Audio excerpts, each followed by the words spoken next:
Hello. Hello to all. Hello बच्चों। एक बार tally कर देना यार कि मेरी वॉइस आ रही है नहीं आ रही है। कमेंट सेक्शन में लिख देना यार अगर अच्छी वॉइस आ रही होगी तो। Okay. So good evening, good afternoon and good morning, जिस भी टाइम आप मेरी वीडियो देख रहे हैं। मेरी बेस्ट विशेस आपके साथ है और यही उम्मीद के साथ कि आप सब लोग फाइन होंगे और मेरी बेसिक मैथमेटिकल टूल्स पार्ट 4 आपने अच्छे से देखा होगा और आपको बेसिक तो समझ में आ ही गया होगा यार पार्ट 4 देखे कि यार भैया वेक्टर और स्केलर क्वांटिटीज़ में बेसिक डिफरेंस क्या होता है। हाँ, और हमारे पास क्यों वेक्टर क्वांटिटीज़ इतनी अलग होती हैं, क्यों हमें वेक्टर क्वांटिटीज़ की सब चीज़ें अलग से पढ़नी पड़ती है। मैथमेटिक्स बिल्कुल मल्टीप्लिकेशन, सब्ट्रैक्शन, डिवीजन, ये सब चीज़ें हमें क्यों वेक्टर क्वांटिटी की बिल्कुल अलग से पढ़नी पड़ती हैं। ये चीज़ें आपको समझ में आ गई होंगी और जो मैंने एक आध क्वेश्चन कराए थे वीडियो में वो भी आपसे होपफुल होऊंगा कि मैं आपसे वो क्वेश्चन हो गए होंगे। तो यार इसके बाद मैंने आपसे कहा था कि मैं बेसिक मैथमेटिकल टूल्स का पार्ट 5 लाऊंगा। ठीक है। और इस पार्ट में जो हम मेजर टॉपिक डिस्कस करने वाले हैं वो बेसिकली हम डिस्कस करने वाले हैं कि triangle law of vector addition. अब हमारे पास क्या होता है ना कि हम जैसे स्केलर क्वांटिटी थी हमारे पास 2+3=5। हम कहते थे कि हमारे पास 2 एक स्केलर क्वांटिटी है और 3 भी हमारे पास क्या है, स्केलर क्वांटिटी है। तो इसका सम डायरेक्टली हम क्या लिख सकते थे, 5 लिख सकते थे। तो ये दोनों स्केलर क्वांटिटीज़ के सम हो गए। स्केलर क्वांटिटीज़ के क्या हो गए हमारे पास, ये दोनों स्केलर क्वांटिटीज़ के सम हो गए। अब हमारे पास अगर वेक्टर क्वांटिटी दे रखी है, मान लो वेक्टर क्वांटिटी दे रखी है, ठीक हो गया। वेक्टर क्वांटिटी, एक वेक्टर हमारे पास दे रखा है ए वेक्टर प्लस एक वेक्टर दे रखा है हमारे पास बी वेक्टर। इसका सम क्या होगा, ए वेक्टर और बी वेक्टर जबकि क्वेश्चन में गिवन होंगे तो इसका सम क्या होगा। मान लो ए वेक्टर क्वेश्चन में गिवन था 2p, बी वेक्टर क्वेश्चन में गिवन था 3p। क्या हम डायरेक्टली इसका सम निकाल के 5p लिख सकते हैं? नहीं, ऐसा नहीं हो सकता, क्योंकि मैंने आपको बताया था vector addition and vector multiplication is entirely different from scalar addition and scalar multiplication. समझ में आ रही है? हिंदी में बता रहा हूँ, वेक्टर का एडिशन और मल्टीप्लिकेशन बिल्कुल ही अलग होता है स्केलर के एडिशन और स्केलर के मल्टीप्लिकेशन से। अब इस वीडियो में हम क्या बात करने वाले हैं ना, बेसिकली इस वीडियो में हम बहुत इंपॉर्टेंट चीज़ डिस्कस करने वाले हैं, triangle law of vector addition. अब भैया ये triangle law of vector addition होता क्या है, हमें पहले ये बताओ। देखो पहले हेडिंग डाल लो यार, triangular law of vector addition. Triangular law of vector addition heading डाल लो यार। फिर से वही कहूँगा, एक पेन लेके और अपनी नोट्स की कॉपी लेके बैठ जाना और अच्छे से नोट्स, प्रॉपर नोट्स बनाना ताकि रिवीजन में आपको दिक्कत ना हो। और बेसिक्स मैथमेटिकल टूल्स के जितने भी आपके नोट्स बन गए ना, उन सब नोट्स को रिवाइज करते रहना थ्रू आउट ही, ताकि जब हम रियल फिजिक्स में आएँ, रियल मोशन शुरू करें, तो आप चीज़ें भूलें नहीं। आपको ट्रिग्नोमेट्री भी अच्छे से याद हो जित और उतनी अच्छे से आपको स्ट्रेट लाइन के भी कॉन्सेप्ट पता हो, क्योंकि अगर वो सब आपको याद नहीं हो तो मेरे पढ़ाई का कोई फ़ायदा नहीं होगा, ना ही आपके पढ़े का कोई फ़ायदा होगा। जब तक आप रिवीजन नहीं कर रहे हैं चीज़ों का, मतलब जब तक आपको चीज़ें याद नहीं है तो आप एग्ज़ाम में आप क्वेश्चन बिल्कुल कर ही नहीं पाएंगे, क्योंकि आपको फॉर्मूले वगैरह याद नहीं है। तो ये वीडियो बेसिकली हमारे पास रहने वाली है triangle law of vector addition के ऊपर। अब क्या होता है ना, जैसे मैंने दो वेक्टर लिए, ठीक है, मान लो मैंने दो वेक्टर लिए, यहाँ पर थोड़ी सी इंक चेंज कर लेते हैं, मेरे साथ लिखते रहना, let A and B, let a vector and b vector be two vectors, two vectors represented in magnitude as well as in direction, represented in magnitude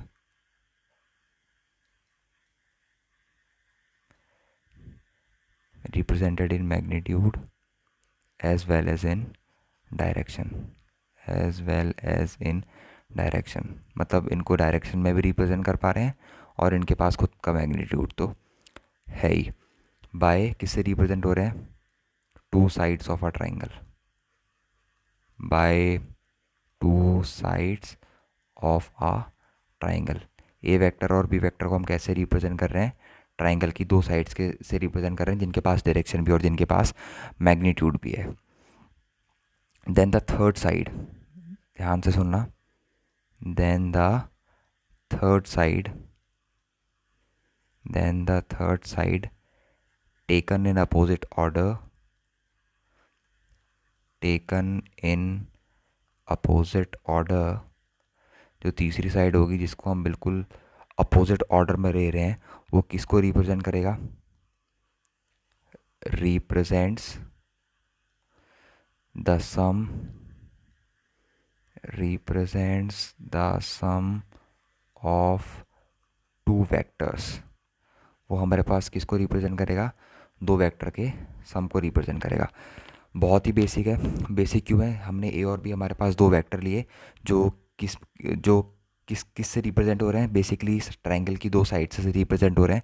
और उसके बाद हम क्या कर रहे हैं, बेसिकली उसके बाद हम क्या कर रहे हैं, हम ये कर रहे हैं कि हम कह रहे हैं कि भैया ट्रायंगल की दो साइड से दो वेक्टर रिप्रेजेंट हो रहे हैं। और उसके बाद जो तीसरी साइड है, बेसिकली हमें को तीसरी साइड क्या दे रही है, तीसरी साइड हमें उस ट्रायंगल की जो हमारी तीसरी साइड है वो हमें बेसिकली क्या दे रहा है, उन दोनों वेक्टर का क्या दे रहा है, रिजल्टेंट दे रहा है। या फिर एक तरीके से ये भी कह सकते हैं कि सम दे रहा है। अब उसको सम को आप कैलकुलेट कैसे करेंगे, ये मेन पंगा है। और इसी पे आज का लेक्चर हमारा क्या है, बेस्ड है। कि दो साइड मान लो हमने ट्रायंगल से रिप्रेजेंट करा दी, तीसरी साइड हमने कह दिया तो तीसरी साइड होगी जो कि नॉर्मल राइट एंगल ट्रायंगल में हाइपोटेनियस रहती है। वो तीसरी साइड क्या होगी हमारे पास, बेसिकली रिजल्टेंट को रिप्रेजेंट करेगी, मतलब उन दोनों वेक्टर के सम को रिप्रेजेंट करेगी। अब वो तीसरी साइड निकालने का ही मेल झमेला है। लगती तो उसमें बेसिकली पाइथागोरस थ्योरम भी है, पर थोड़ा सा उसमें आपको 2D रिजोल्यूशन का भी कॉन्सेप्ट पता होना चाहिए। आइए सॉल्व करते हैं, बिल्कुल बेसिक से चलेंगे और नोट्स बनाते रहना कि तीसरी साइड निकालने का मेन हमारे पास अभी काम है। ठीक हो गया। पहले मैं दो वेक्टर बना देता हूँ यहाँ पे। ओके, इंटरचेंज कर लेता हूँ। बिल्कुल ध्यान से देखना, बहुत ही ईजी रहने वाला है, कोई भी इतनी बड़ी बात नहीं है। ठीक है, ये मान लो मेरे पास ए वेक्टर है भाई साहब। ओके सर, ए वेक्टर हो गया अपन के पास, ठीक है। और ये वेक्टर मान लो मेरे पास कौन सा वेक्टर है, बी वेक्टर मान लिया। ओके सर, सर ये तो बहुत इजी लग रहा है भी इजी यार। और ये मान लो सर कि दोनों वेक्टर का रिजल्टेंट, ये क्या है, रिजल्टेंट। रिजल्टेंट आप कैसे निकालोगे, रिजल्टेंट आप निकालोगे ए वेक्टर प्लस बी वेक्टर। ठीक है, चलो ठीक है, अभी इसको रिजल्टेंट लिख लेते हैं। ये बेसिकली मेरे पास क्या है, रिजल्टेंट या फिर sum of both vector, resultant, resultant. ठीक हो गया। और ये जो एंगल है, इस एंगल को मैं बीटा मान ले रहा हूँ। बीटा किस किस के बीच में एंगल है, बीटा एंगल है, beta is the angle between resultant and vector, कौन सा वेक्टर, ए। ठीक हो गया, बिल्कुल। बीटा किस किस के बीच में एंगल है, beta angle between, angle between R and A vector. R और ए वेक्टर के बीच में जो हमारे पास एंगल है वो कितना है, बीटा। बहुत बढ़िया। अब मेरे को ये बताओ, ए और बी वेक्टर के बीच में जो एंगल होगा वो कौन सा एंगल होगा, ये वाला एंगल होगा। जिसने ये वाला एंगल का मतलब सेकंड वीडियो आपने वेक्टर की जो पहली वीडियो है वो आपने ध्यान से नहीं देखी है। क्योंकि जब हेड से टेल मिलता है, ये आपको पता होगा, जब धड़ से, धड़ मतलब हेड से पूंछ मिलती है, तो वो वाला एंगल क्या होता है अपने पास, नहीं माना जाता है वेक्टर का एंगल। जब हेड से हेड मिलना चाहिए या फिर टेल से टेल मिलनी चाहिए तो वाला एंगल माना जाता है। ठीक है बच्चों, ओके। अब मान लो कि ये एंगल नहीं हो सकता, तो मैंने क्या कहा था, ये वाला एंगल तो हो सकता है। ये मान लो एंगल थीटा है। यार समझो, मैंने क्या कहा था कि अगर कोई वेक्टर, एक वेक्टर ऐसे मिला है, एक वेक्टर ऐसे मिला है, तो ये इनके बीच का जो एंगल है ये वैलिड एंगल है। वहीं अगर एक वेक्टर ऐसे मिला है, एक वेक्टर ऐसे है और एक वेक्टर ऐसे है, तो ये इनके बीच का एंगल नहीं हो सकता, बल्कि ये लाइन को पीछे एक्सटेंड करके ये इनके बीच का एंगल हो सकता है। ठीक है प्यारे बच्चों, बहुत बढ़िया बच्चों। तो वैसे यहाँ पर भी ये थीटा एंगल तो हो सकता है ना इनके बीच का।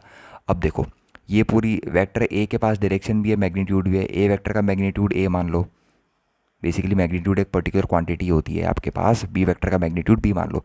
अब देखो, ये मेरे पास बी वेक्टर था, अब बी वेक्टर को रिजॉल्व करो यहाँ पे, ये एंगल थीटा है, ये हॉरिजॉन्टल कंपोनेंट पे रिजॉल्व करो। तो मैंने क्या कहा था, थीटा से चिपका हुआ, ट्रिक याद रखना, थीटा से चिपका हुआ क्या होगा, कॉस थीटा। कॉस थीटा ज़मीन से चिपके रहने वाला इंसान है, ज़्यादा उड़ता नहीं है। साइन थीटा को हवा में उड़ने की आदत है। ये है मेरे पास बी साइन थीटा। पापी इंसान है, पापी इंसान है ना, थोड़ी सी ट्रिक ये भी है कि सिन मतलब पाप होता है। साइन थीटा पापी इंसान है, और पापी लोग क्या समझते हैं, जो है हम ही है, बाकी तो कोई है ही नहीं। ठीक हो गया। अब बेसिकली मेरे को आर निकालना है। अब बेसिकली क्या करता हूँ मैं, इस ट्राइंगल का नामकरण कर देता हूँ। ये ले लिया मैंने पी, ये ले लिया मैंने क्यू, ये ले लिया मैंने आर, ये ले लिया मैंने एस। ठीक है, अब बात करते हैं, पहले पी और टोटल लेंथ पी आर निकाल लें। पहले साइड की ट्राइंगल की लेंथ तो पता होना चाहिए, साइड्स की लेंथ क्या होगी, पी आर लेंथ निकालो। तो पी आर लेंथ कितनी होगी, मेरे पास लग रहा है पी आर लेंथ ये होगी शायद से। बच्चों आपके हिसाब से भी यही होगी पी आर लेंथ, क्योंकि पी आर लेंथ किस किस का सम होगा, पी आर लेंथ होगा पी क्यू का सम प्लस क्यू आर का सम। ठीक हो गया, बहुत बढ़िया बच्चों, बहुत बढ़िया बच्चों, बहुत बढ़िया। ठीक हो गया। अब ये बताओ मेरे को कि अगर मैं पूरा राइट एंगल ट्राइंगल लूँ, मैं कौन सा ट्राइंगल लेता हूँ, पूरा राइट एंगल ट्राइंगल मैं बात करता हूँ। In triangle P S R, ऊपर देखते रहना, in triangle P S R, P S triangle में मैं अपनी कौन सी थ्योरम लगा रहा हूँ भैया, राइट एंगल ट्राइंगल के लिए कौन सी थ्योरम लगती है, पाइथागोरस थ्योरम लगती है। बहुत बढ़िया। In right angle triangle Pythagoras theorem अगर लगाऊंगा तो हाइपोटेनियस कितनी है, हाइपोटेनियस है मेरे पास, कितनी है हाइपोटेनियस भैया, हाइपोटेनियस है मेरे पास पी एस का स्क्वायर, पी एस का स्क्वायर लिख देते हैं यहाँ पे। हाइपोटेनियस है पी एस का स्क्वायर इक्वल्स टू बेस है मेरे पास पी आर का स्क्वायर प्लस परपेंडिकुलर है मेरे पास बी आर का square, sorry P Q R S, S R का स्क्वायर, एस आर का स्क्वायर, एस आर का स्क्वायर। अब मेरे को देखो पी आर तो पता है मेरे को ए प्लस बी कॉस थीटा है। अब देखो एस आर कितना है, एस आर कौन सा कंपोनेंट है, बी वेक्टर का, एस आर बी वेक्टर का है वर्टिकल कंपोनेंट, वर्टिकल कंपोनेंट की वैल्यू कितनी है, बी साइन थीटा है। तो एस आर की जगह बी साइन थीटा लिख दो प्यारे बच्चों, बिल्कुल सर लिख दो यार, कोई दिक्कत नहीं है हमें, बहुत बढ़िया, होनी भी नहीं चाहिए। बी एस आर कितना हो गया, बी साइन थीटा हो गया। अब मेरे पास पी आर की वैल्यू है, एस आर की वैल्यू है, और मेरे पास पी एस कितना है, आर है, रिजल्टेंट है। तो अब मैं क्या यहाँ से रिजल्टेंट की वैल्यू निकाल सकता हूँ, बिल्कुल सर निकाल सकते हैं। तो आप भी अपनी रफ कॉपी में सॉल्व करें इसे, नोट्स की नोटबुक में। पी एस कितना है बेसिकली मेरे पास, पी एस है मेरे पास रिजल्टेंट का square equals to P R है मेरे पास A plus B cos of theta इसका whole square plus S R है बच्चों मेरे पास बी साइन ऑफ थीटा इसका होल स्क्वायर। ठीक हो गया सर। इसके बाद बताओ आप, ये A plus B whole square से खुल जाएगा, वो हो जाएगा A square plus B square, B cos theta का स्क्वायर कितना हो जाएगा, B square cos square theta plus two A B, two A कितना है ए, बी कितना है बी कॉस ऑफ थीटा, बहुत बढ़िया प्यारे बच्चों, प्लस बी साइन थीटा का होल स्क्वायर कितना हो जाएगा, B square sine square theta. हाँ सर ये तो बहुत ईजी है, बिल्कुल यार बहुत ईजी है, चीज़ें बहुत ज़्यादा ईजी हैं। अब एक ट्रिग्नोमेट्री में सर ने आपको आइडेंटिटी बताई थी कि sign square theta plus cos square theta कितना होता है, कोई बच्चा जीरो ना कह दे, वन होता है। बहुत बढ़िया, स्टार मार कर दो इस आइडेंटिटी को। अब देखो मैं क्या कर रहा हूँ, बेसिकली ए स्क्वायर प्लस बी स्क्वायर को वैसे ही रख रहा हूँ, मैं कुछ नहीं कर रहा हूँ ए स्क्वायर और बी स्क्वायर को। मैं इसमें से और इसमें से बी स्क्वायर कॉमन निकाल सकता हूँ। अंदर कितना बचेगा मेरे पास, अंदर ये बचेगा sign square theta plus cos square theta. बहुत बढ़िया बच्चों, सॉरी सॉरी सॉरी सॉरी, ए स्क्वायर प्लस बी स्क्वायर नहीं बचेगा ना, ये एक तो ए स्क्वायर ये बचेगा प्लस बी स्क्वायर तो कॉमन आ गया, प्लस हमारे पास क्या बचा, two A B cos theta बचा। ठीक है, थोड़ी सी गलती हो गई, two A B cos of theta बचेगा। अब इसकी वैल्यू कितनी है भैया, इसकी वैल्यू हमारे पास वन है। ठीक है, तो अब मेरे को बताओ रिजल्टेंट कितना आ गया, ये रिजल्टेंट का स्क्वायर हटा के अंडर कर देंगे तो रिजल्टेंट कितना आ जाएगा हमारे पास, रिजल्टेंट आ जाएगा बच्चों, रिजल्टेंट कितना आ जाएगा, रिजल्टेंट आ जाएगा A square plus B square plus twice of A B into cos of theta. ये वैल्यू आ गई हमारे पास रिजल्टेंट की, और ये सबसे इंपॉर्टेंट चीज़ हुई वेक्टर की, है ना, ये चीज़ कभी नहीं भूलने की अपन को। ये हमारे पास क्या है, रिजल्टेंट। अब देखो एक थीटा ऐसा होगा जहाँ पर रिजल्टेंट मैक्सिमम होगा। देखो कॉस थीटा की मैक्सिमम वैल्यू कितनी होती है, मतलब maximum to maximum cos theta कितना जाता है यार, कॉस थीटा की value one by root two भी होती है कॉस 45, कॉस थीटा की value root three by two भी होती है, वन बाई टू भी होती है, पर जो मैक्सिमम जाता है ना कॉस थीटा वो होता है वन। अब वो कहाँ पर होता है, अगर मेरे को इस रिजल्टेंट की मैक्सिमम वैल्यू निकालनी है, अगर मेरे से बोले कोई इस रिजल्टेंट की मैक्सिमम वैल्यू निकालो, तो मैक्सिमम वैल्यू हमेशा होगी theta is equals to 0 degree पे, क्योंकि कॉस जीरो कितना होता है, कॉस ज़ीरो हमारे पास होता है प्यारे बच्चों वन। बहुत बढ़िया।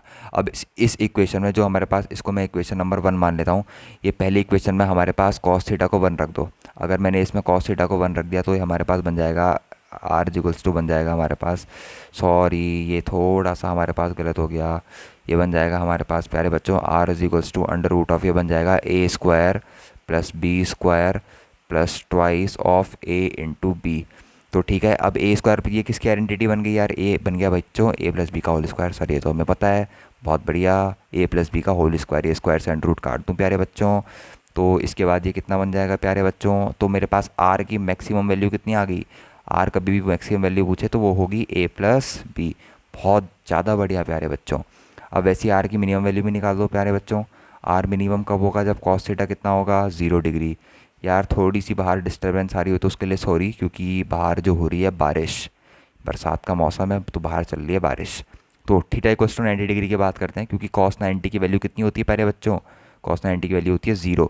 तो पहले इक्वेशन में 0 रख दो, क्या रखेंगे पहले इक्वेशन में हम, 0 पुट कर देंगे तो आर मिनिमम आ जाएगा। तो आर मिनिमम कितना आएगा, आर मिनिमम आ जाएगा sorry, cos sorry sorry sorry sorry यहाँ पर थोड़ी सी गलती होगी। जो कॉस की मिनिमम वैल्यू होती है वो कभी भी ज़ीरो नहीं होती है, माफ़ कर देना। कॉस मिनिमम होती है -1। ये कुछ जोश जोश में मैंने कुछ ज़्यादा ही गलत कर दिया।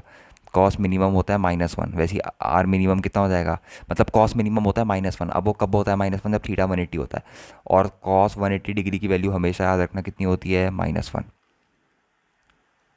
ये थोड़ा सा इसको मैं यहाँ पर स्क्रॉल कर लेता हूँ अपने पेज को, थोड़ा देर को जा रहा है। कॉस थीटा की वैल्यू होती है माइनस का कितनी, 1। अब -1 इक्वेशन 1 में पुट कर दो तो आर मिनिमम कितना आ जाएगा, आर मिनिमम आ जाएगा a² + b² -2ab। ओके, ये किसकी आइडेंटिटी बच गई सर, ये तो आइडेंटिटी बन गई a-b² की। तो लिख दो यार बच्चों, पूछना क्या है सर से इसको लिखने में, ये तो बिल्कुल ईजी पीजी हो गया। ये बन जाएगा आर मिनिमम कितना हो जाएगा, a-b। ठीक हो गया। तो हमारे पास आर मैक्सिमम भी आ गया, आर मिनिमम भी आ गया। बहुत बढ़िया बच्चों, बिल्कुल बढ़िया। अब मेरे को बताओ कि एक हमारे पास एंगल था ऊपर, बीटा एंगल बनाया था मैंने। पहले ये बताओ बीटा किस किस के बीच में एंगल था। बीटा एंगल था हमारे पास किस किस के बीच में, बताते रहो, मैं यहाँ पर अपना लिखते रह रहा हूँ। बीटा एंगल किस किस के बीच में था हमारे बीच में, यहाँ पर थोड़ा स्क्रॉल करता हूँ। बीटा भी तो निकालना पड़ेगा ना बच्चों, ये बीटा भी तो हमें निकालना पड़ेगा। अब बीटा कैसे निकलेगा, बेसिकली बीटा निकाल 10 बीटा निकालते हैं अपन। 10 बीटा यहाँ पे लिखते हैं, 10 बीटा निकालते हैं अपन। 10 बीटा निकालते हैं, 10 बीटा की वैल्यू निकालते हैं। 10 बीटा कैसे निकालेंगे, 10 क्या होता है हमारे पास, PBP/HHB, पोपेंडिकुलर अपॉन बेस। बहुत बढ़िया, पोपेंडिकुलर अपॉन बेस। पोपेंडिकुलर कितना है, BR अपॉन बेस है PR, BR upon PR, BR upon PR। अब ऊपर से देखना आप खुद, BR की वैल्यू कितनी है, B sin theta upon PR की वैल्यू कितनी है, PR की वैल्यू हमारे पास A+B cos ऑफ थीटा। बहुत बढ़िया प्यारे बच्चों, बहुत ज़्यादा बढ़िया यार, मज़ा आ गया आज के लेक्चर में। तो ये तो बिल्कुल इजी पीजी सा कॉन्सेप्ट हो गया। हमारे पास एक ये फार्मूला हो गया, एक आर मैक्सिमम आर मिनिमम के हो गए, और आर रिजल्टेंट का एक फार्मूला हो गया। तो ये पढ़ाना था मेरे को आज के लेक्चर में आपको। अब क्या करते हैं ना, अब इतना इतना करना सफिशिएंट नहीं है ना फिज़िक्स के लिए। फ़िज़िक्स के लिए वेक्टर में मैंने आपको कहा था, वेक्टर में क्वेश्चन प्रैक्टिस जब तक आपकी नहीं होगी तब तक आप कुछ नहीं है फिज़िक्स में, ठीक है। स्पेशली वेक्टर में इसलिए क्वेश्चन प्रैक्टिस कराना जरूरी है क्योंकि वेक्टर का बहुत ज़्यादा यूज़ है अभी आपका, ठीक है। तो वेक्टर में हमें दो दो क्वेश्चन करेंगे, बेसिकली 2-3 क्वेश्चन ले लेंगे जिससे आपका कंसेप्ट चमक गया है। और ये कुछ प्रीवियस ईयर ये मेंस वगैरह के क्वेश्चन है, जेई मेंस के ही, IIT मेंस एक एग्ज़ाम होता है 11th-12th में, उसी के क्वेश्चन है, उसी के एग्जाम्पल है। तो अच्छे लेवल के क्वेश्चन है, ट्राई करने की, एटलीस्ट ट्राई करना। मैं यहाँ पर क्वेश्चन लिख रहा हूँ पहला। इफ़ यहाँ पर ले रखा है A vector plus B vector is equals to, हमारे को बराबर दे रखा है C वेक्टर के। और हमसे ये भी बोल रखा है, एंड हमसे बोल रखा है कि A वेक्टर का स्क्वायर, सॉरी हमसे बोल रखा है हमें ये दे रखा है A² प्लस B², ये बोल रहा है ये बराबर है C² के। तो हमें 4 ऑप्शन दे रखे हैं। देन हमें 4 ऑप्शन दे रखे हैं।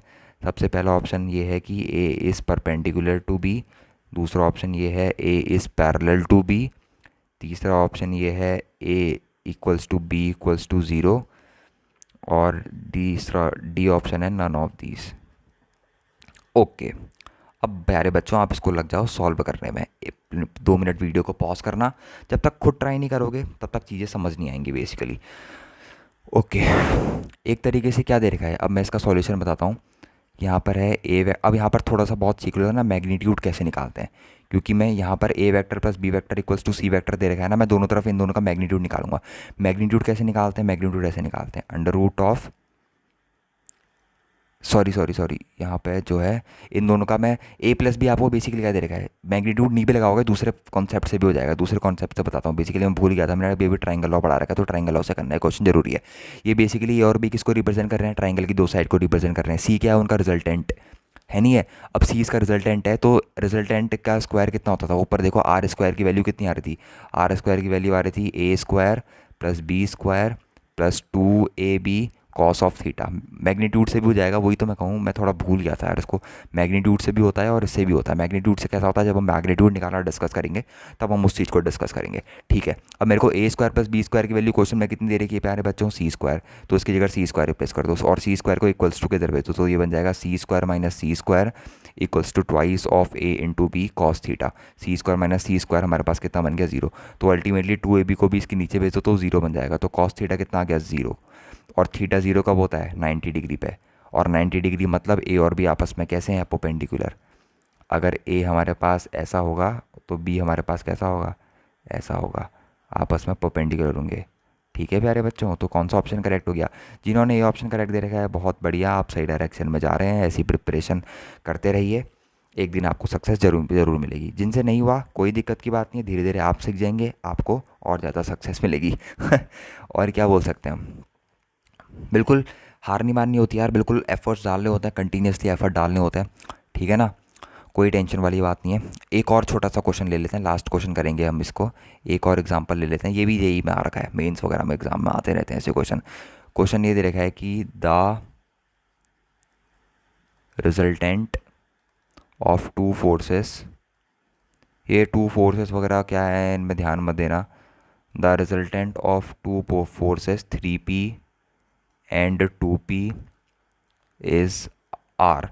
दो फोर्सेस का रिजल्टेंट दे रखा है हमें r। If first is double, पहले को हमने क्या कर दिया, डबल कर दिया। ठीक है सर, कर दो डबल, हमें कोई दिक्कत नहीं है। वो बोल रहा है अगर पहले को डबल कर दिया तो रिजल्टेंट भी डबल हो जा रहा है। The resultant is also doubled, the resultant is also doubled. तो हमसे पूछ रहा है then find angle between forces, then find angle between forces. Yes, ठीक हो गया। सॉल्यूशन लिखते हैं इसका। पहले केस में क्या बोल रहा है, दो केस ले लेंगे यहाँ पे, बिल्कुल इजी क्वेश्चन है। पहले केस में हमसे बोल रहा है कि दो फोर्सेस हैं जिनका जो फोर्सेस की वैल्यू है वो 3p और 2p दे रखी है और उनका रिजल्टेंट r दे रखा है। तो जब हमारे पास दो वेक्टर a और b दे रखे थे तो उसका रिजल्टेंट r, आप r का स्क्वायर कैसे लिखते थे, बेसिकली r का स्क्वायर लिखते थे आप a स्क्वायर। a यहाँ पर 3p का दे रखा है तो 3p का होल स्क्वायर, b कितना दे रखा है 2p का whole square, plus 2 times a कितना दे रखा है 3p, b कितना दे रखा है 2p, cos of theta. Very good, well done. तो आर स्क्वायर कितना बन जाएगा अल्टीमेटली, आर स्क्वायर हमारे पास आ गया 13p स्क्वायर। थोड़ी कैलकुलेशन फास्ट करना, 3 2 6 2 12, यहाँ पर आ जाएगा 12 का p square cos of theta. बहुत बढ़िया प्यारे बच्चों, इसको क्वेश्चन 1 मान लो। अब केस 2 में क्या कह रहा है, रिजल्टेंट भी डबल हो जा रहा है। ठीक है, आर है पहले रिजल्टेंट, इसका डबल कितना हो जाएगा 2r का होल स्क्वायर। और किसको डबल कर दिया, the result if first is doubled, first force कौन सा था 3p, यहाँ पर फर्स्ट के बाद फोर्स भी लिखना था। If first force is doubled, first force कौन सा है 3p, तो 3p को डबल कर दोगे तो कितना हो जाएगा 6p हो जाएगा शायद, 6p का होल स्क्वायर प्लस दूसरा वैसे ही है, हाँ ये नहीं कि दूसरा भी डबल कर दोगे 2p का whole square plus 3p 2ab, a कितना है अब 6p डबल हो चुका है, b कितना है 2p into cos of theta. बहुत बढ़िया, ठीक हो गया। अब 4, ये 4r स्क्वायर हो जाएगा और ये कितना हो जाएगा 36p square plus 4p square, ये हो जाएगा 40p स्क्वायर। कैलकुलेशन फास्ट करना सीखो, 40p स्क्वायर प्लस 6 2 12, 12 2 24, यहाँ पर बन जाएगा 24p square into cos of theta. अब यहाँ से 4 कॉमन निकालो, यहाँ से 4 कॉमन निकालो तो 4 से 4 कट जाएगा, तो यहाँ से 4 कॉमन निकालोगे तो अंदर कितना बचेगा, अंदर बचेगा 10p स्क्वायर प्लस यहाँ पर बचेगा 4 6 या 24, 6p square cos of theta. अब इक्वेशन 1 और इक्वेशन 2 के दोनों इक्वल्स टू में आर स्क्वायर है, तो दोनों को कंपेयर कर दो, दोनों के एल आर एच एस को कंपेयर कर दो। Equation 1 is equals to equation number 2। बहुत बढ़िया, तो यहाँ पर आ जाएगा 13p square plus 12p square cos of theta is equals to, यानी इक्वेशन के द्वारा 10p square plus 6p square cos of theta. बहुत बढ़िया, तो 10p स्क्वायर को उधर भेजो, यहाँ पर आ जाएगा 13p square minus 10p square, 6p square minus 12p square, 6p square minus 12p square cos theta. Basically मैंने क्या निकाल दिया, कॉमन निकाल दिया। यहाँ पर कितना बचा, यहाँ पर बचा भैया 3p स्क्वायर। सर ये निगेटिव में क्यों आ रहा है, तो निगेटिव में आ रहा है तो आने दो ना यार, कई बार मैंने देखा है कि निगेटिव में चीज़ आती है ना तो बच्चे बोलते हैं यार निगेटिव में आ गया मतलब गलत हो रहा है। तो कॉस थीटा की वैल्यू कितनी आ गई -1/2, बस ये थीटा, यही तो चाहिए था हमें भैया, यही तो चाहिए था। अब कॉस थीटा -1/2 कब होता है, वो एलाइड एंगल से एक टॉपिक आता है। बेसिकली यहाँ से थीटा की वैल्यू आती है 120 डिग्री, मतलब कॉस 120 होता है हमारे पास कितना -1/2 के बराबर। सो ये था यार प्रीवियस ईयर जेई मेंस का सवाल है, जबकि कोई कह सकता है ऐसे सवाल जेई मेंस में आते हैं, कई बच्चे मान ही नहीं होंगे है, पर यू हैव टू बिलीव। ठीक है, ये PYQ है जेई का एक्चुअल में। तो यार बहुत ईजी क्वेश्चन है, ट्राइंगल लॉ वेक्टर एडिशन के। बेसिकली आपको क्या क्या चीज़ें के बारे में यहाँ पर अंदाज़ा होना चाहिए। एक तो ये कि मेरे पास वेक्टर डायरेक्टली ऐड नहीं हो सकते, मैं वेक्टर, दो वेक्टर मेरे को दे रखे हैं, कभी भी ये मत कह देना किसी से कि मैं दो वेक्टर को डायरेक्टली ऐड कर सकता हूँ, वो तो वो कहेगा कि यार इसको तो कुछ नहीं आता है। ऐड नहीं कर सकते, बस आप ये कह सकते हो कि उसको ऐड करने के तरीके हैं। पहला तरीका आज हमने डिस्कस कर रखा है triangular law of vector addition. ऐसी एक और लॉ होता है parallelogram law of vector addition. ये दो मेन लॉ होते हैं, सबसे ज़्यादा यूज़ में होता तो polygon law of vector addition भी है, पर वो आज तक मैंने देखा नहीं उसके क्वेश्चन आते हुए कभी भी किसी भी एग्ज़ाम में। सो ये डेरिवेशन में ये नहीं कहूँगा याद होना चाहिए, पर ये याद होना चाहिए, रिजल्टेंट याद होना चाहिए कि ये रिजल्टेंट की value √a² + b² + 2ab cos theta होती है। ठीक है, आर मिनिमम वैल्यू कितनी होती है, आर मैक्सिमम वैल्यू कितनी होती है, और टेन बीटा सबसे इंपॉर्टेंट। बीटा किस किस के बीच में एंगल होता है, बीटा एंगल होता है ए वेक्टर के बीच में और रिजल्टेंट वेक्टर के बीच में। ठीक है, और ये दोनों क्वेश्चन बहुत अच्छे लेवल के क्वेश्चन थे, ये दोनों जो मैंने क्वेश्चन कराए। तो यार यही यार, बाकी आपको क्या करना होगा, इनको बार बार प्रैक्टिस करना होगा। ये दोनों क्वेश्चन बहुत अच्छे लेवल के क्वेश्चन है, इनसे ऊपर लेवल के क्वेश्चन उतने नहीं होते, पर थोड़ा सा और अगर मुझे ज़रूरत पड़ेगी और क्वेश्चन कराने चाहिए, मैं क्वेश्चन पक्का कराऊंगा। तो आज की वीडियो में इतना ही था, triangle law of vector addition. तो please like share and subscribe करना यार, और अपने फ्रेंड्स के साथ ज़रूर शेयर कर देना है वीडियो को, ताकि वो भी इसी वीडियो का बहुत ज़्यादा बेनिफिट उठा सकें। अपने स्कूल्स के फ्रेंड्स के साथ शेयर करना, और जो भी आपके दोस्त हो गए सबके साथ शेयर करना, जो भी 9th ग्रेड में, 10th 11th ग्रेड में और जानना चाहता है कि वेक्टर क्वांटिटीज़ क्या होती हैं रियल में। और तो आज की वीडियो के लिए इतना ही यार। अगली वीडियो में हम parallelogram law of vector addition discuss करेंगे। उसके अगली वीडियो में हम डिस्कस करेंगे जैसे ट्राइंगल लॉ अभी हमने ए वेक्टर + बी वेक्टर के लिए निकाला, फिर सब्सट्रैक्शन ऑफ वेक्टर भी आता है, उसको भी डिस्कस करना। बहुत चीज़ें बाकी हैं, धीरे धीरे करके चलेंगे, बेसिक से एडवांस चलेंगे, ये हमारा मोटिव रहना चाहिए, बेसिक टू एडवांस। सो आज की वीडियो में इतना ही यार। ओके बाय, थैंक यू, मिलते हैं नेक्स्ट वीडियो में।